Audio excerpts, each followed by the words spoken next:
शीर्षक हिंदुस्तान और शाह अलाउद्दीन खिलजी।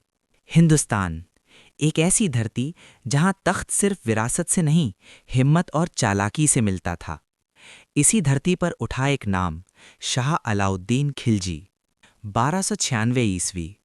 दिल्ली सल्तनत अंदर से कमजोर थी। राजमहल साजिशों से भरा था और सरहदों पर खतरे मंडरा रहे थे।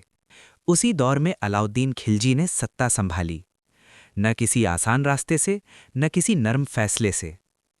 वो जानता था कि हिंदुस्तान पर राज करना तलवार से ज्यादा दिमाग मांगता है।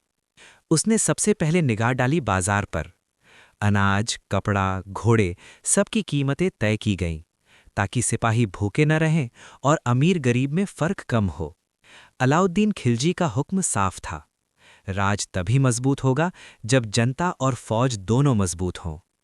फिर आया सबसे बड़ा इम्तिहान, मंगोल आक्रमण। उत्तर पश्चिम से बार बार हमले हो रहे थे। दिल्ली कांप रही थी, लेकिन खिलजी नहीं। उसने किले मजबूत कराए, फौज को तैयार रखा और दुश्मन को हिंदुस्तान की सरहदों पर ही रोक दिया। दक्षिण भारत की ओर बढ़ते हुए उसकी फौज ने देवगिरी, वारंगल और मदुरै तक अपनी ताकत का एहसास कराया। मकसद सिर्फ फतह नहीं था, एक मजबूत एकजुट हिंदुस्तान। लेकिन हर ताकत की एक कीमत होती है। उसकी सख्ती से कई लोग डरते थे, उसकी नीतियों से कई नाराज भी थे।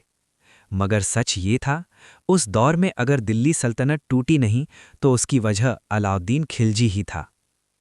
1306 के बाद उसकी सेहत ढलने लगी। वही शख्स जिसने हिंदुस्तान को बाहरी खतरों से बचाया, खामोशी से इतिहास का हिस्सा बन गया। आज भी जब हिंदुस्तान के इतिहास में मजबूत शासकों का जिक्र होता है, तो शाह अलाउद्दीन खिलजी का नाम ताकत, रणनीति और कड़े फैसलों की मिसाल बनकर उभरता है।